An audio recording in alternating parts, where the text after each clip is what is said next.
Hello, my dear friends. Welcome back to the lecture series of Judicial Examination. I am Dr. Wasim I Khan, Assistant Professor, Shri Shivaji Law College, Parbhani, Maharashtra, India. So, in today's lecture, we will discuss section 105 to section 108 of Indian Evidence Act 1872, which is a part and parcel of chapter of burden of proof.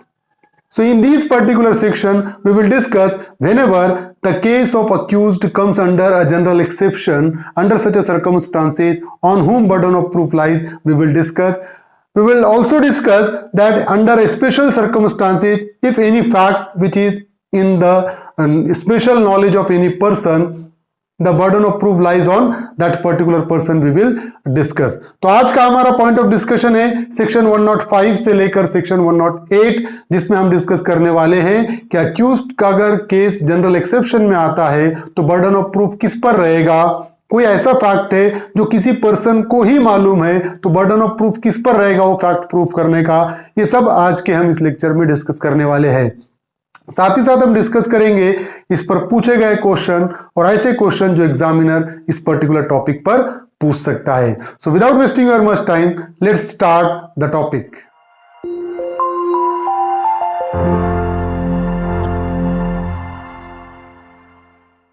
Burden of proof section 105 to 108.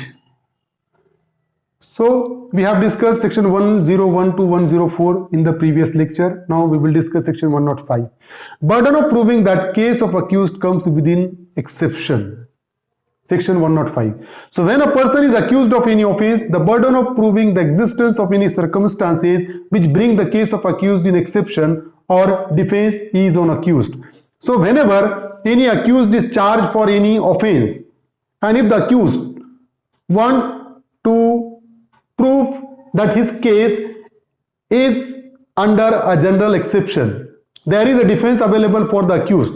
So the case of accused is in general exception, the fact must be proved by the accused person. Suppose the offense of murder has been committed by the accused, the charges of murder has been leveled against the accused person, and if the accused says that when he committed the offense of murder, he was under the influence of insanity, general exception.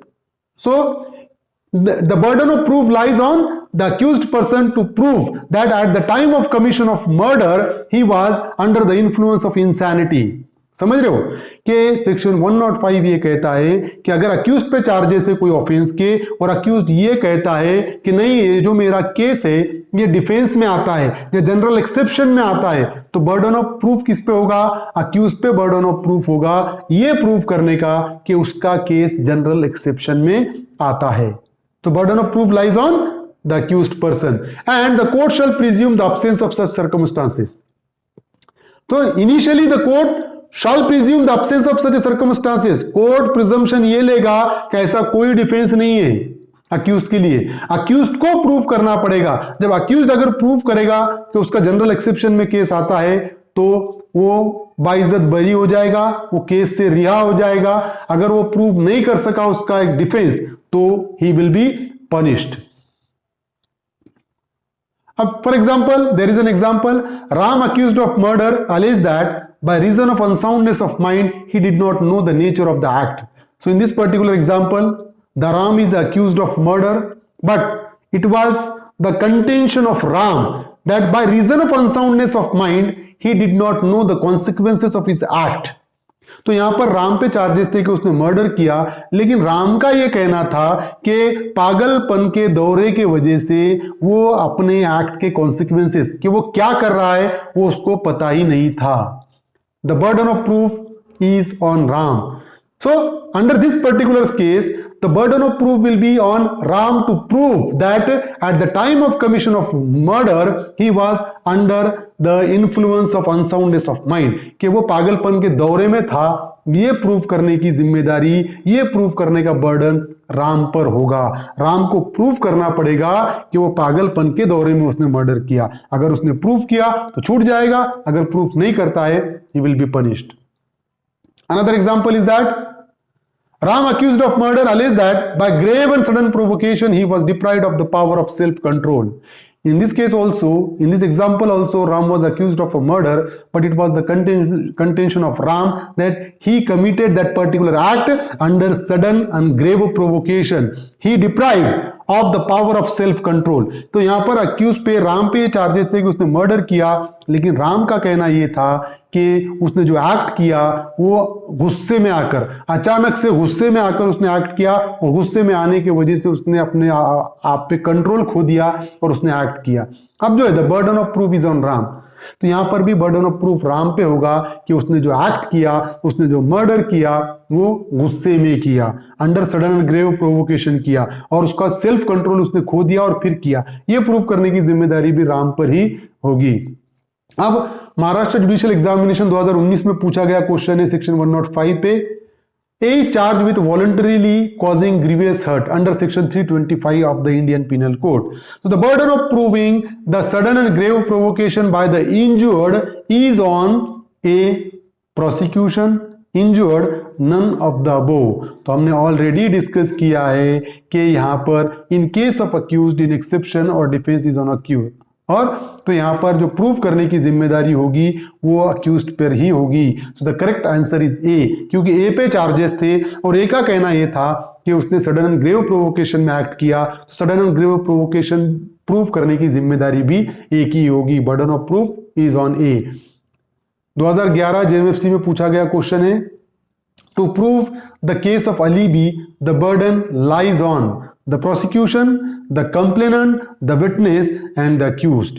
तो अगर हम देखें कि alibi that is also defence, in case of accused in exception और defence is on accused, तो क्या होगा कि अगर कोई पर्सन ये कह रहा है कि ऑफेंस करते वक्त मैं कहीं और था, that is a defence, defence of alibi is there, तो burden of proof lies on the accused. Accused कह रहा है कि ऑफेंस होते वक्त वो कहीं और था, so the correct answer is fourth, the accused.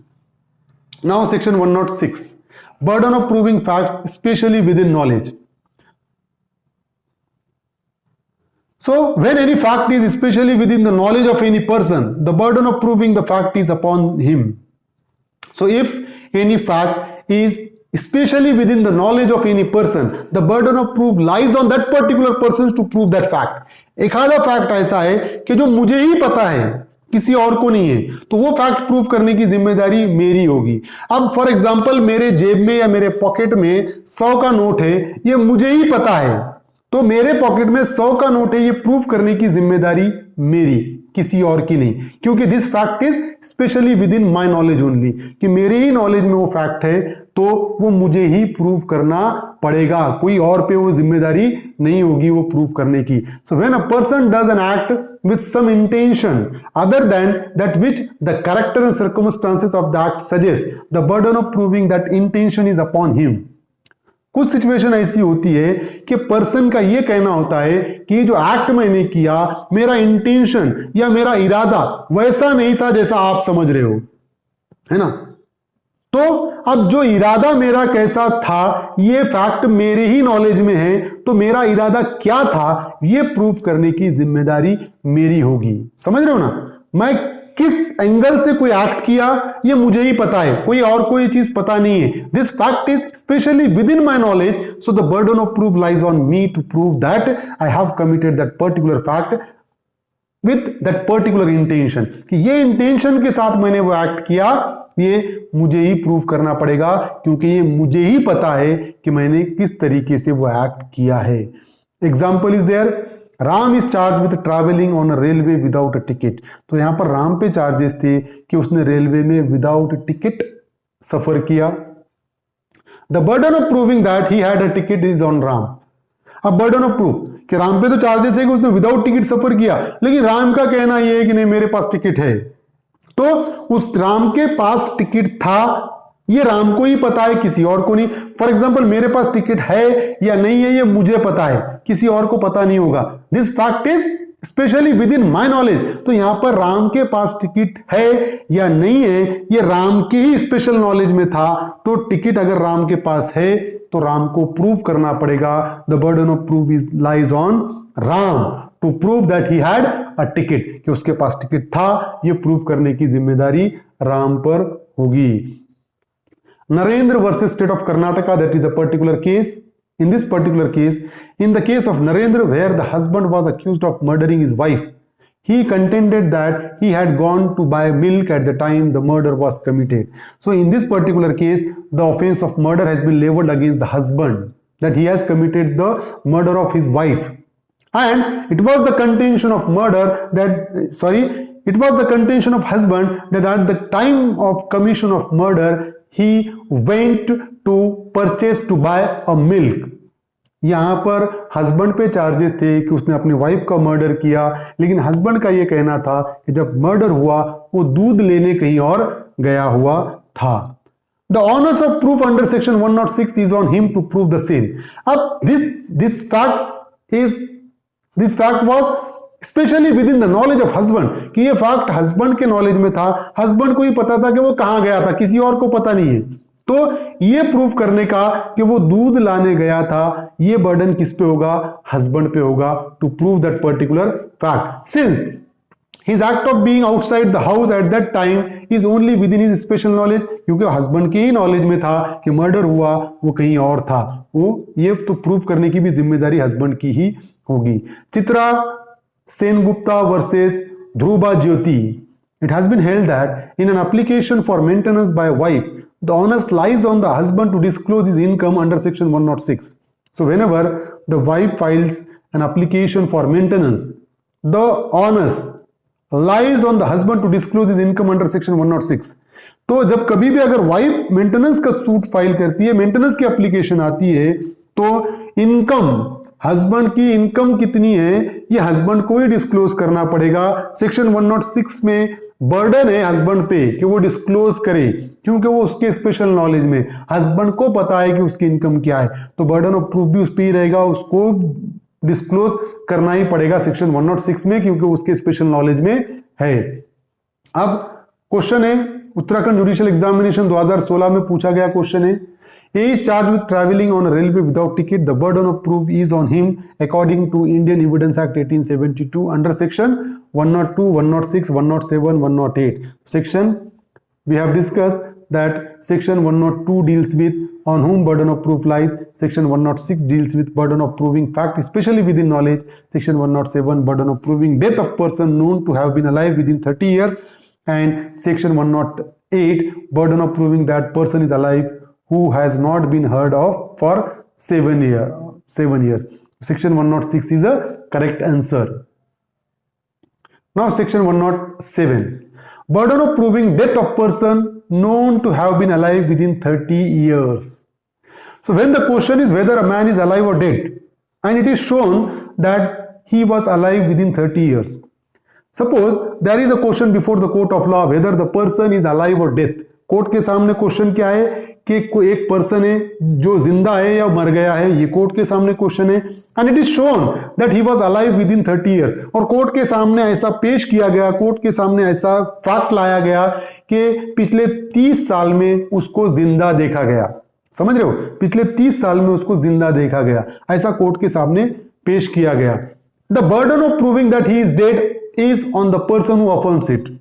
तो क्या हुआ, कोर्ट को प्रूव करना है कि एक पर्सन की डेथ हो गई है या वो जिंदा है, और कोर्ट के सामने ऐसे फैक्ट है कि पिछले 30 साल में उसको जिंदा देखा गया. और अगर मैं कह रहा हूं कोर्ट में जाके कि नहीं वो पर्सन की डेथ हो चुकी है, जो कि 30 साल में जिंदा देखा गया उसको, लेकिन मैं कोर्ट के सामने ये कह रहा हूं कि नहीं वो पर्सन की डेथ हो चुकी है, so the burden of proof lies on me to prove his death. तो मैं कह रहा हूं कि उसकी डेथ हो गई है, तो बर्डन ऑफ प्रूफ मुझ पर रहेगा वो प्रूफ करने का कि yes he is dead. So Sujit Kaul versus Jujar Singh, a person named Shardul Singh was shown to be alive on May 24, 1960. तो इस केस में जो शार्दुल सिंह था कि वो उसको जिंदा देखा गया कब, 24 मई 1960 को, and was presumed by the court to be alive up to 30 years. और कोर्ट ने प्रिज्यूम भी किया कि वो 30 साल तक वो जिंदा था from the date, and was not dead on May 24, 1970. तो वहां से 30 साल तक वो जिंदा था और कोर्ट ने प्रिज्यूम किया कि वो 24 मई 1970 को वो मरा नहीं बल्कि जिंदा था। उसको जिंदा कब देखा गया?